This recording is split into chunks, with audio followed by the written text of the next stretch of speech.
Hello guys, कैसे हैं आप लोग। मेरा नाम अनिल और आप देख रहे हैं Anil sir IT YouTube channel. आज के इस वीडियो में हम देखने वाले हैं डीएफसीसी आईएल का एग्जीक्यूटिव का प्रीवियस पेपर और जूनियर एग्जीक्यूटिव का पेपर देखेंगे। तो अगर आप चैनल पर नए हैं तो सब्सक्राइब कर लीजिए, बेल आइकन को प्रेस कर लीजिए। पोस्ट ऑफिस की रिक्रूटमेंट आई हुई है, परमानेंट जॉब की है, तो आप इसके लिए एलिजिबल हो तो अप्लाई कर लीजिएगा। ऑर्डिनेंस फैक्ट्री की आई हुई है, कोलकाता मेट्रो। और इसकी बहुत सी वैकेंसी आउट हुई है, उसको देख सकते हैं, देख के अप्लाई कर लीजिएगा। तो ये आगे देखते हैं। देखिए 2016 की जो वैकेंसी आउट हुई थी उसमें से टेक्निकल में टोटल 80 क्वेश्चन थे, और जीके में 10 क्वेश्चन थे, और रीजनिंग के 10 क्वेश्चन थे। तो इसमें जो 10 क्वेश्चन देखने जा रहे हैं वो जूनियर एग्जीक्यूटिव और एग्जीक्यूटिव का देख रहे हैं, इलेक्ट्रिकल का है। वैसे जीके लगभग सब में सेम ही आता है, कोई भी हो जीके आया है तो सब सेम ही होगा, लेकिन उस अंदाजा तो लगा सकते हैं इससे क्या आने वाला है। तो इसे हम ब्रीफ में देखें तो अंत तक देते रहिएगा। ये जीके क्वेश्चन है, इसको हम ब्रीफ में डिस्कस करेंगे। तो अब देखिएगा, अंत तक देखिएगा, इसमें बहुत से क्वेश्चंस आपको दिएंगे और साथ ही पीडीएफ देंगे, नोट्स डिस्क्रिप्शन से डाउनलोड कर लीजिएगा। तो इसमें देखिए जनरल नॉलेज का पहला क्वेश्चन जो है, Sri Lanka is separate from India by a narrow channel of sea formed by the Park Strait and देखिए आपको दिखा देते हैं, यहाँ पे देख सकते हैं कि भारत और श्रीलंका है जो कि अलग हुआ है। यहाँ पर आपका आदम्स ब्रिज है, और यहाँ पाल का स्टेट है, और ये सब जो मनार की खाड़ी है। तो भारत और श्रीलंका मनार की खाड़ी से भी अलग हुआ है, साथ ही पाल का स्टेट से भी अलग हुआ है। और आदम ब्रिज जो एक दोनों को जोड़ती है। तो गल्फ मनार है, गल्फ ऑफ मनार, मनार की खाड़ी। और समझ आया होगा। और नेक्स्ट क्वेश्चन देखिए, who won the title of Australian Open tennis tournament in women's singles category in 2016। देखिए ये क्वेश्चन जो है 2016 का पूछा गया है, और एग्जाम भी हुआ था 2016 में। तो देखिए याद रखिएगा, आपको एक काम करने होंगे, 2020 और 21 के जितने भी आपको करंट अफेयर जहां से मिले उसको रीड कर लीजिए। उसी में उससे भी बहुत से क्वेश्चन पूछे जा सकते हैं, क्योंकि ये एक दो आपको करंट अफेयर के साल हो गए हैं। तो आप गेम्स का ले सकते हैं, गेम्स से जो भी क्वेश्चन आ रहा है, जो भी गेम्स खेले गए हैं 2020 से 21 में, तो उसको रीड कर लिए, कौन कौन जीता है, कहाँ खेला गया था, किस स्टेडियम में खेला गया था, किसके किसके बीच खेला गया था, इस तरह के क्वेश्चन जो है आप पढ़ लीजिएगा। देखिए ये जो 2016 का जो गेम हुआ था, तो उसमें एंग्लिक्यू केरबर ने जीता था। इसमें देख सकते हैं और भी क्वेश्चन है, जैसे ऑस्ट्रेलियन ओपन टूर्नामेंट की स्थापना जो हुई थी 1905 में हुई थी, और ये है मेलबर्न ऑस्ट्रेलिया जो है इसका मुख्यालय है, ठीक है। 2016 के विनर जो थी एंग्लिक्यू कर्बर थी, जो कि यही है। और 2021 का जो विनर है वो है, एक सेकंड, 2021 की विनर है नोवाक डोजोकोविक, ये नाम है, ये है। और एक जो वुमेन जो थे 2021 की विनर है अभी, नाओमी है ओसाका, ये है, ठीक है। ये है ये ऑस्ट्रेलिया ओपन टेनिस टूर्नामेंट है एक तरह का, जिससे टेनिस का सिर्फ होता है, जिसमें से हर साल देखिए 2021 में भी दो लोग जीते हुए हैं, एक मेंस का अलग होता है, विमेंस का अलग होता है। तो नेक्स्ट क्वेश्चन देखें 3 नंबर, व्हाट इज निम्नलिखित में से, देखिए यहाँ पर देखिए क्वेश्चन इंग्लिश में और यहाँ पर हिंदी में है, तो इसे कंफ्यूज मत होइए, बहुत से कहीं कहीं एग्जाम आपको इंग्लिश में है, कहीं क्वेश्चन हिंदी में भी है। तो निम्नलिखित में कौन सी ऊर्जा मापन की एक इकाई नहीं है, देखिए जूल, कैलोरी, अर्ग, ये तीनों जो है ऊर्जा का मात्रक है, कैसे, लेकिन फैदम जो है समुद्र की गहराई मापने के लिए एक मात्रक यूज किया जाता है, फैदम। आपको बता देते हैं आप, जैसे कैलोरी देखिए ऊर्जा का इकाई है। कार्य की सीजीएस पद्धति में देखें तो मात्रक होता है अर्ग सीजीएस पद्धति में, और एसआई पद्धति में मात्रक होता है जूल। ये तो आपका हो गया ऊर्जा का मात्रक। और देखिए भौतिक राशि की आपको याद कर लेना होगा, ये स्क्रीनशॉट ले लीजिए, जितना है सभी हम दे दिए जो जरूरी हो सकते थे। यहाँ फैदम देखिए, फैदम जो है समुद्री गहराई में अपने का एक मात्रक है। भौतिक राशि में तैरंग धैर्य का होता है एंगस्ट्रम। और देखिए आवृत्ति का मात्रक होता है हर्ट्ज, परम ताप का केल्विन। इस तरह से आपको सभी मिल जाएंगे, आप रीड कर लीजिए और याद कर सकते हैं तो याद कर लीजिए, याद ही कर लीजिए, याद करिए इसको, कोई भी कभी भी आए तो आपसे याद रहे तो आप दे सकें। लंबाई का इधर भी देख सकते हैं, इधर भी है, लंबाई का होता है मीटर, और द्रव्यमान का होता है किलोग्राम। इस तरह से नीचे की तरफ चलेंगे, समय का सेकंड है, और क्षेत्रफल का वर्ग मीटर, आयतन का घन मीटर है, घनत्व का किग्रा घन मीटर। इस तरह से आप नीचे रीड कर लीजिए, स्क्रीनशॉट ले लीजिए, और इसको वैसे पीडीएफ हम आपको प्रोवाइड कर देंगे, आप चिंता मत कीजिए, आप समझिए, अभी अभी हम समझा रहे हैं, समझ लीजिए। उसके सॉल्यूशन का पीडीएफ जो है हम दे देंगे, उसको डाउनलोड करके आप रीड कर लीजिएगा, अभी समझ लीजिए। क्वेश्चन नंबर 4 देखिए। क्वेश्चन नंबर 4 है the Indian constitution Kemps into force on.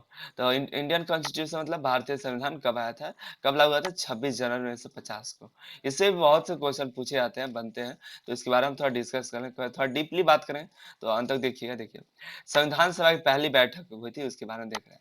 देखिए, तो पहली सांसद जब हुआ था तो उसके समय पहले अध्यक्ष थे अस्थायी रूप के, वो है डॉक्टर सच्चिदानंद सिन्हा। ठीक है, संविधान सभा के पहले अध्यक्ष थे अस्थायी अध्यक्ष डॉक्टर सच्चिदानंद सिन्हा। पूछे जाते हैं अक्सर एग्जाम में। और ये पूछी थी पहली बैठक कब हुई थी, तो 9 दिसंबर 1946 को हुई थी। देखिए, संविधान निर्माताओं ने लगभग पता है 60 देशों में भ्रमण करके 60 देशों के संविधानों का अवलोकन किया, मतलब 60 देशों के संविधान को पढ़ा है और उसमें से जो जरूरी चीजें उन्हें अपने संविधान में लगाया हुआ है। संविधान बनाने में 64 लाख का खर्च आया था, जो कि उस समय बहुत ज्यादा था। कुल समय जो लगा था 2 साल लगा था, 11 महीने और 18 दिन लगे थे संविधान को बनाने में। जब इस संविधान का ड्राफ्ट तैयार किया गया तो उस समय बहस के लिए बहस और चर्चा के लिए भी रखा गया था। तो अंतिम रूप देने के पहले 2000 से भी अधिक संशोधन किए गए थे। ठीक है, जब तक संविधान बनकर तैयार नहीं होता उसके पहले 2000 से भी अधिक संशोधन हो गए थे। तो संविधान सभा में कुल 11 सत्रों की बैठक हुई थी। संविधान सभा में कुल 11 सत्र हुई थी, जिसमें कि 11वां सत्र जो कि 14 से 26 नवंबर 1949 के बीच आयोजित किया गया था। कब से कब पूछा जाता है कि संविधान सभा के 11वां सत्र यानी अंतिम सत्र 14 कब आयोजित किया गया था? 14 से 26 नवंबर 1949 में। 26 नवंबर 1949 को संविधान का अंतिम ड्राफ्ट तैयार किया हुआ था। ये अंतिम बैठक में ही अंतिम ड्राफ्ट तैयार हुआ, इसके बाद अब उसके बाद सही हो गया। देखिए, भारतीय संविधान में वर्तमान समय में भी केवल 70, देखिए अभी जो है वर्तमान समय 470 अनुच्छेद हैं, 12 अनुसूचियां और 25 भागों में विभाजित है। ठीक है, ये जो भारतीय संविधान में पूछा जाता है तो इसको याद कर लीजिए, 470 अनुच्छेद है, 12 अनुसूचियां और 25 भागों में विभाजित किया गया है। क्वेश्चन अन्य देखें और भी बन रहे हैं, जैसे 24 जनवरी 1950 को संविधान सभा जब हुआ था उस समय संविधान सभा के लिए हस्ताक्षरित हो रहा था, तो उसमें 284 लोग शामिल थे भारतीय संविधान भवन में। कहाँ पर? संविधान भवन में 284 लोग जब संविधान पर हस्ताक्षरित हो रहा था, तो सभी सदस्य थे 284। और उस समय उसी संविधान भवन को आज का संसद के केंद्रीय कक्ष के रूप में हम जानते हैं। संसद का अभी का केंद्रीय कक्ष उस समय का संविधान भवन के था, और अभी जो है संसद के केंद्रीय कक्ष के रूप में जाना आता है। भारतीय संविधान दो भाषा में लिखी गई, एक हिंदी और एक इंग्लिश में। और ये दोनों जो है हाथ हाथ से लिखी हुई है, हस्तलिखित है। किससे है? हाथ से लिखी गई है। और ये पृथ्वी पर सबसे बड़ा और लंबा, सबसे लंबा हस्तलिखित संविधान है। हाथ से लिखा हुआ सबसे लंबा हस्तलिखित संविधान है। ऐसा अभी तक कोई भी पृथ्वी पर संविधान नहीं है जो इतना लंबा हो। इसको लिखने वाले थे प्रेम बिहारी नारायण रायजादा ने। मूल संविधान मतलब ओरिजिनल संविधान को लिखने वाले थे प्रेम बिहारी नारायण रायजादा ने, अपने सुंदर सुलेख से इटैलिक शैली में लिखे हुए हैं। पूछा जाता है कि संविधान को किस शैली में लिखा गया है, तो इटैलिक शैली में लिखा गया। भारतीय संविधान का प्रकाशन कहाँ किया गया था? तो देहरादून में किया गया था। तो देखिए, शांति और इसको ये जो किताब संविधान की पुस्तक थी उसको कंप्यूटर से सजाया नहीं गया, उसको सजाने के लिए कलाकारी किया गया है शांति निकेतन के 2 कलाकारों ने, जिनका नाम है राम मनोहर सिन्हा और नंदलाल बोस। पूछा था एग्जाम में कि संविधान के जो पृष्ठ है, प्रत्येक पृष्ठ उस पे किन्हों ने कलाकारी किया है, तो वो है राम मनोहर सिन्हा और नंदलाल बोस जी ने। और देखिए, हिंदी और अंग्रेजी में लिखी भारतीय संविधान की अभी भी मूल प्रति मतलब ओरिजिनल जब लिखी गई थी, प्रेम बिहारी नारायण जी ने लिखा था, वो भारतीय संसद की लाइब्रेरी में अभी भी है। और वो भी हीलियम के केस में, गोला सा केस है बक्से की तरह, जिसमें हीलियम गैस भरा हुआ है और उसके ऊपर से ग्लास लगा है, जिसके आप भी जाके देख सकते हैं। ये संसद भवन में अभी भी है। और हीलियम गैस इसलिए भरा गया ताकि बहुत लंबे समय तक सुरक्षित रख सके। नेक्स्ट क्वेश्चन हमारा आता है 5वां। देखिए, परम युवा दो design by C DAC in Pune is a type of, जो परम है वो एक तरह, परम युवा दो एक तरह का क्या है? तो एक तरह का सुपर कंप्यूटर है। परम सीरीज ही है, परम की बहुत सी सीरीज है जो कि सुपर कंप्यूटर है। परम ही सबसे पहला सुपर कंप्यूटर बना था भारत का।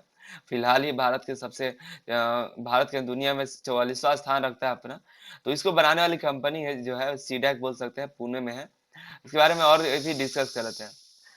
देखिए, भारत का जो सुपर कंप्यूटर है परम युवा 2 दुनिया के 50 सुपर कंप्यूटरों में शामिल है। बहुत सी सुपर कंप्यूटर है, तो उसमें 50 सुपर कंप्यूटर से है। तो उसे टॉप 50 में इनका नाम है, जो 44वां स्थान ये भी लेती है। और एशिया में 9वां स्थान है भारत का। देखिए, इसको बनाने वाली कंपनी का क्या नाम है? CDAC, centre for development of advance computing. इसकी गणना जो ये करता है 524 खरब प्रति सेकंड की गणना करता है। इतना फास्ट है। सुपर कंप्यूटर की लागत जो है 16 कंप्यूटर है। ये 16 करोड़ रुपए से बना हुआ है। ये सुपर कंप्यूटर परम युवा 2। देखिए, इसकी जो गति मापी जाती है वो टेरा फ्लॉप्स में मापी जाती है। ठीक है, गति पूछा जाता है कि परम युवा 2 की गति किससे मापी जाती है, तो टेरा फ्लॉप्स में मापी जाती है। अभी जो फिलहाल में जो दुनिया का सबसे फास्टेस्ट सुपर कंप्यूटर है, वो है फुगाकू। दुनिया का सबसे फास्टेस्ट कंप्यूटर है। और इंडिया में जो पहला सैटेलाइट जो बना था, आर्यभट्ट बना था, जिसका जब बना 19 अप्रैल 1975 को ये बना हुआ था। आर्यभट्ट बना था। आपको बहुत से क्वेश्चन मिल रहे हैं इसमें से। अब देखिए, 1928 में 6 नंबर क्वेश्चन है। 1928 में गठित किए गए HSRA समूह का पूरा नाम क्या है, जिसके एक सदस्य शहीद भगत सिंह भी थे। तो देखिए, इसका फुल फॉर्म देख लेते हैं, हिंदुस्तान सोशलिस्ट रिपब्लिकन आर्मी। तो इसके बारे में और भी देख लेते हैं। इसमें बहुत सी क्वेश्चन इस बनने वाले हैं। देखिए देखिए वैसे तो इसका नाम ये भी था, हिंदुस्तान सोशलिस्ट रिपब्लिकन एसोसिएशन।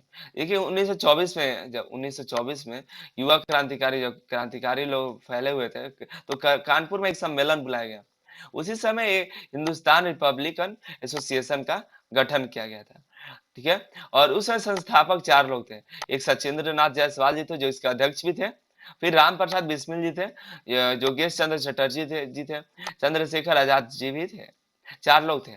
और ये जो जब 1928 में चंद्रशेखर आजाद के नेतृत्व में ये दिल्ली में फिरोज शाह कोटला मैदान में, ये एक मैदान का नाम याद रखिएगा, दिल्ली के फिरोज शाह कोटला मैदान में हिंदुस्तान रिपब्लिकन एसोसिएशन का नाम चेंज करके इसका नाम रख दिया गया, हिंदुस्तान सोशलिस्ट रिपब्लिकन एसोसिएशन कर दिया गया था।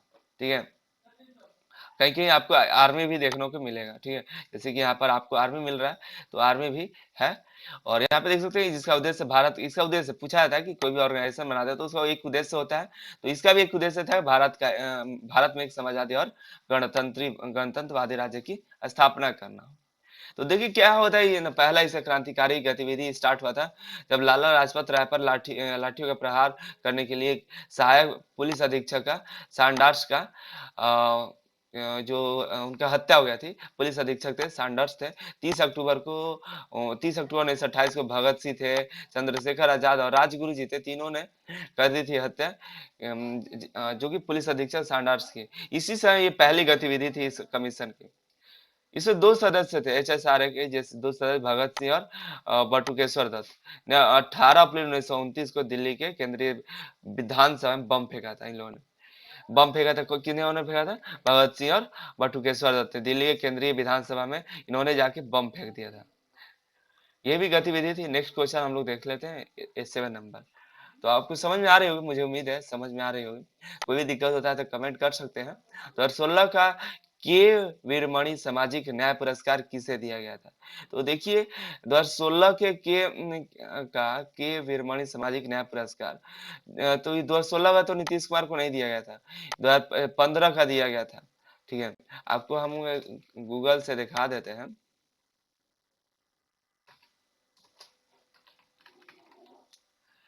के वीरमणि अवार्ड, देखिए देखिए 2015 में नीतीश कुमार को दिया गया था, जो कि बिहार के फिलहाल भी चीफ मिनिस्टर ही हैं। और 2016 का था माइकल को दिया गया था, जो कि डिप्टी मेजर थे, लंदन के हैं, क्योंकि उसमें है भी नहीं वैसे। ठीक है, तो ये नीतीश कुमार मार सकते हैं, लेकिन ये क्वेश्चन गलत है। यहाँ पे या तो 15 देना चाहिए या तो सही नाम देना चाहिए था। तो देख सकते हैं, ये जो के वीरामणि सामाजिक न्याय पुरस्कार एक अवार्ड है, जो कि नीतीश कुमार को 2015 में दिया गया था। विदेशी विनिमय के संबंधित FERA का पूरा नाम है फॉरेन एक्सचेंज रेगुलेशन एक्ट। इसको फीमा भी बोलते हैं, FEMA, management foreign exchange management act, ठीक है। इसका FEMA फीरा और फीमा भी बोलते हैं, FEMA, और M होता है तो यहाँ पे मैनेजमेंट हो जाएगा। देखिए क्वेश्चन नंबर 9 देखिए, इसे बहुत ही इंपॉर्टेंट है ये question. Which Indian state has separate constitution. ये क्वेश्चन अब रॉन्ग हो गया है, क्योंकि पहले सेपरेट था, लेकिन अब जो है जम्मू कश्मीर का भी कॉन्स्टिट्यूशन भारत का ही हो गया है। थोड़ा देख लेते हैं क्या चेंज हुआ है आपको। क्या पहले क्या था, अब क्या हुआ है। तो देखिए पहले कैसा था जम्मू कश्मीर, अब जम्मू कश्मीर क्या है। तो देखिए पहले जो स्पेशल पावर दिया गया था जम्मू कश्मीर को, अब जम्मू कश्मीर के पास कोई भी स्पेशल पावर नहीं है, अब वो सेंट्रल गवर्नमेंट के हाथों में है। अब जम्मू कश्मीर में पहले डुअल सिटीजनशिप थी, दो तरह की नागरिकता मिलती थी, एक भारत की और एक जम्मू कश्मीर की। लेकिन अब जो है उसको एक ही सिटीजनशिप मिलेगी, एक ही नागरिकता मिलेगी वहां के लोगों को, वो है एक भारतीय। वहां पे एक सेपरेट फ्लैग होता था, झंडा होता था जम्मू कश्मीर का, लेकिन अब वहां का भी जो झंडा है तिरंगा हो गया, ट्री कलर। वहां पे जो पहले था 356 आर्टिकल नहीं यूज होता था, लेकिन अब जो है वहां पर भी 356 लागू होता है। देखिए पहले वहां पर फाइनेंशियल इमरजेंसी नहीं थी वो, लेकिन अब 360 धारा को लागू कर दिया गया वहां पर फिर से। अब भी वहां पे माइनॉरिटी नहीं थी, अल्पसंख्यक के लिए कोई भी जगह नहीं थी, कोई रिजर्वेशन नहीं थी, लेकिन अब वहां पर और माइनॉरिटी आप है तो वहां पर आपको छूट मिलेगी। Indian citizen from other state, भारतीय कोई भी दूसरा राज्य से जम्मू कश्मीर पहले जाकर जमीन वमीन नहीं खरीद सकते थे, कोई भी प्रॉपर्टी नहीं खरीद सकते थे, लेकिन अब दुनिया भारत के कोई भी व्यक्ति जाके जम्मू कश्मीर कोई भी चीज खरीद सकते हैं, कोई भी प्रॉपर्टी, कोई भी लैंड खरीद सकते हैं। वहां पर RTI नहीं लागू होता था, वहां पे RTI आप नहीं कर सकते थे, लेकिन यहाँ पर अब जो है वहां पे RTI अब लागू हो गया है। वहां पे जो था असेंबली 6 साल चलता था, 6 साल, लेकिन अब जो है पूरे देश की तरह अब वहां पर भी 5 साल कर दिया गया। ये है, अब चेंजेस किए गए, बहुत से चेंजेस हुए हैं अभी। और पहले के मूल्यांकन किया जाए तो पहले और अभी में बहुत से अभी बहुत सी चीजें अभी की गई हैं, देख सकते हैं, जिससे अब भारत को और जम्मू कश्मीर बहुत ही राहत मिली है। नेक्स्ट क्वेश्चन देख लें, 10वां, जो कि लास्ट क्वेश्चन है। First official census in India was conducted in year 1871। तो अब देखते हैं इसके बारे में कुछ और भी चीजें हैं, जैसे कि देख सकते हैं भारत की जनगणना के बारे में। तो आपको एक और बता दें, ये 2021 से अगर सवाल पूछा जाए तो ये इसको याद रखिएगा। 1 अप्रैल से 2021 का जनगणना की प्रक्रिया शुरू होने जा रही है, हो चुकी है, और जनगणना की यह प्रक्रिया 30 सितंबर तक चालू रहेगी। और देखिए सॉरी, यहाँ पे 21 होना चाहिए, ये ठीक है। यह 2021 तक चालू रहेगी। ठीक है, जनगणना का दायित्व देखिए केंद्र सरकार को किस आधार पर दिया गया है। ये अनुच्छेद 246, जनगणना का जो दायित्व है अनुच्छेद, संविधान के अनुच्छेद 246 में ये इसका वर्णन किया गया है। भारत की पहली जनगणना किसके द्वारा करवाई गई थी, तो 1872 के लॉर्ड मेयो के द्वारा कराई गई थी। लेकिन जनगणना की नियमित मतलब रेगुलर शुरुआत हुई थी 1881 में लॉर्ड रिपन के द्वारा, ठीक है, ये याद रखिएगा। और जनगणना देखिए प्रत्येक 10 सालों पर होता है। इसके पहले 2021 में हो रहा है, इसके पहले 2011 में जनगणना हुई थी। देखिए जनसंख्या दिवस जो है मनाया जाता है 11 जुलाई को, ये भी साल पूछे जाते हैं। किस साल को जनगणना का महाविभाजक साल कहा जाता है, वो है 1921 को महाविभाजक साल कहा गया। पहली बार जाति आधारित जनगणना कब की गई थी, वो थी 1931 में, जाति आधारित सभी जाति का अलग अलग तरह से भी जनगणना किया गया था। अभी फिलहाल जो अंतिम जनगणना हुई है 2011 में हुई है, इसके अनुसार भारत की कुल जनसंख्या 1 अरब 21 करोड़ 5 लाख 69 हजार 553 व्यक्ति का, ठीक है। इतनी जनगणना हुई है 2021 में, जनसंख्या इतनी है, लेकिन अब बढ़कर बहुत ज्यादा हो गई होगी। इस बार 2021 का आने वाला है, आएगा तो हम सभी को पता चल जाएगा कि भारत की जनसंख्या कितनी है। कुल जनसंख्या में पुरुष की संख्या कितनी है, 62 करोड़ 31 लाख 21 हजार 883, और महिलाओं की संख्या है 58 करोड़ 74 लाख 47 हजार 730। सबसे पिछड़ा राज्य जो है बिहार है, साक्षरता के रूप में, पढ़ाई लिखाई के रूप में। और केरल जो है सबसे तेज है, बहुत ही पढ़ा लिखा है, जो कि केरल है, पूछा जाता है अक्सर, तो इसको याद रखिएगा, ठीक है? ये थे 10 क्वेश्चन, उम्मीद है आपको समझ में आया होगा। तो अगर अनिल साइटी चैनल को सब्सक्राइब नहीं किया तो सब्सक्राइब कर लीजिए। इस वीडियो को इतने बच्चों को शेयर कीजिए कि आपको जितना प्रॉफिट हुआ है उतने सभी को हो, क्योंकि जितना ज़्यादा से ज़्यादा शेयर कीजिएगा उतना ही उन लोगों को बहुत ही हेल्पफुल होगा। उम्मीद है अपने पोस्ट ऑफिस की ऑर्डिनेंस फैक्ट्री और कोलकाता मेट्रो, इस तरह की जो-जो लेटेस्ट वैकेंसी आप उसको देख रहे हैं और ज़रूर देखिएगा, किसी भी तरह की वैकेंसी आती है तो आप उसको देख के ज़रूर उसको अप्लाई कीजिएगा। अब क्या पता किसमें हो जाए। इसी के साथ मिलते हैं अगली वीडियो में। अनिल साइटी चैनल को सब्सक्राइब करना मत भूलिएगा। वीडियो को शेयर करते रहिए। बहुत-बहुत धन्यवाद।